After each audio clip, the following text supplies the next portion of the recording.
ನೋಡಿ, ಕುಂಭರಾಶಿಯವರಿಗೆ ವಿಶೇಷವಾಗಿ ವಂಶದ ಅನುಗ್ರಹ ಇರಬೇಕು. ನೋಡಿ, ಹೇಳ್ತಾನೆ, ಚತುರ್ಥಸ್ಥೆ ಶನೌ ಬಲೆ ಸ್ವಕ್ಷೇತ್ರವಾ ಸುಖಪ್ರದ ಕುಂಭಜಾತಸ್ಯ ಗೃಹಲಾಭ ದೃಢೋ ಭವತಿ ನಿಶ್ಚಿತ.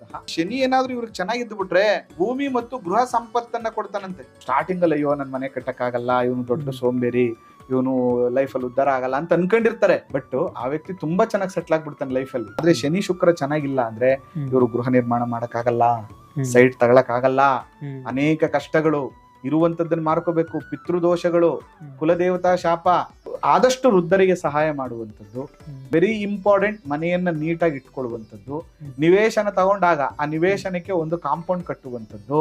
ಆಗ್ನೇಯ ದಿಕ್ಕು ಅತ್ಯಂತ ಶುಭ, ಪಶ್ಚಿಮ ಮತ್ತು ಆಗ್ನೇಯ ಚೆನ್ನಾಗಿರುತ್ತೆ. ಈ ದಿಕ್ಕುಗಳನ್ನ ನೀಟಾಗಿ ಇಟ್ಕೋಬೇಕು ಇವ್ರು ಯಾವಾಗ್ಲೂ. ಕಳೆ ಎಲ್ಲ ಬೆಳೀತಾ ಇದ್ರೆ ಅದನ್ನ ಕ್ಲೀನ್ ಮಾಡ್ಕೊಳ್ಳುವಂಥದ್ದು. ಇವ್ರು ಎಷ್ಟು ನೀಟಾಗಿ ಇಟ್ಕೋತಾರೋ ಇವರು ಅಷ್ಟು ಅಭಿವೃದ್ಧಿಯನ್ನ ಇವರು ಕಾಣಬಹುದು.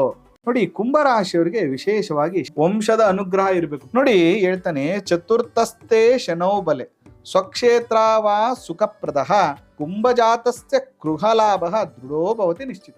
ಶನಿ ಏನಾದ್ರೂ ಇವ್ರಿಗೆ ಚೆನ್ನಾಗಿದ್ದು ಬಿಟ್ರೆ ಭೂಮಿ ಮತ್ತು ಗೃಹ ಸಂಪತ್ತನ್ನ ಕೊಡ್ತಾನಂತೆ. ಸ್ಟಾರ್ಟಿಂಗ್ ಅಲ್ಲಿ ಅಯ್ಯೋ ನನ್ ಮನೆ ಕಟ್ಟಕ್ಕಾಗಲ್ಲ, ಇವನು ದೊಡ್ಡ ಸೋಂಬೇರಿ, ಇವನು ಲೈಫಲ್ಲಿ ಉದ್ಧಾರ ಆಗಲ್ಲ ಅಂತ ಅನ್ಕೊಂಡಿರ್ತಾರೆ. ಬಟ್ ಆ ವ್ಯಕ್ತಿ ತುಂಬಾ ಚೆನ್ನಾಗಿ ಸೆಟ್ಲ್ ಆಗ್ಬಿಡ್ತಾನೆ ಲೈಫಲ್ಲಿ. ಆದ್ರೆ ಶನಿ ಶುಕ್ರ ಚೆನ್ನಾಗಿಲ್ಲ ಅಂದ್ರೆ ಇವರು ಗೃಹ ನಿರ್ಮಾಣ ಮಾಡಕ್ಕಾಗಲ್ಲ, ಸೈಟ್ ತಗೊಳಕ್ ಆಗಲ್ಲ, ಅನೇಕ ಕಷ್ಟಗಳು, ಇರುವಂತದ್ದನ್ನ ಮಾರ್ಕೋಬೇಕು, ಪಿತೃದೋಷಗಳು, ಕುಲದೇವತಾ ಶಾಪ, ಆದಷ್ಟು ವೃದ್ಧರಿಗೆ ಸಹಾಯ ಮಾಡುವಂಥದ್ದು, ವೆರಿ ಇಂಪಾರ್ಟೆಂಟ್, ಮನೆಯನ್ನ ನೀಟಾಗಿ ಇಟ್ಕೊಳ್ಳುವಂಥದ್ದು, ನಿವೇಶನ ತಗೊಂಡಾಗ ಆ ನಿವೇಶನಕ್ಕೆ ಒಂದು ಕಾಂಪೌಂಡ್ ಕಟ್ಟುವಂಥದ್ದು.